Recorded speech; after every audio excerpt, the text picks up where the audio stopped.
రేవంత్ రెడ్డి సత్యాన్ని ఒప్పేసుకున్నాడు. ఢిల్లీలో ఆమ్ ఆద్మీ పార్టీ కేజ్రీవాల్ని ఓడించింది మేమే అంటే అర్థం ఏంటి?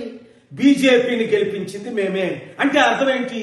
మేము జైలుకి వెళ్లకుండా ఉండాలి అంటే, ఓటుకు నోటు కేసులో నన్ను జైలుకు పంపకుండా ఉండాలి అంటే, గాంధీ కుటుంబం చేసిన అవినీతికి జైలుకు పంపకుండా ఉండాలి అంటే బీజేపీ చెప్పినట్టు మేము చేయవలసిందే, బీజేపీనే మేము గెలిపించాలి.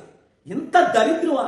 ఒక నేషనల్ పార్టీ అయి ఉండి 55 సంవత్సరాలు ఈ దేశాన్ని ఏలి మోదీకి, ఆర్ఎస్ఎస్ కి, బీజేపీ తొత్తులైన ఈ కాంగ్రెస్ పార్టీని తెలంగాణ రాబోయే సర్పంచ్ల ఎలక్షన్ లో, దేశంలో ఉన్న ప్రతి ఎలక్షన్ లో చిత్తుగా ఓడించి మన ప్రజాశాంతి పార్టీ మోదీని ఢీకొనగలదు, అన్ని పార్టీల్ని ఢీకొనగలదు. కనుక రండి, కదలరండి బీసీ, ఎస్సీ, ఎస్టీలారా, మోసపోకండి. ఈ సత్యాన్ని అందరికీ ప్రకటించండి, చూపించండి. Thank you very much. Share చేయండి.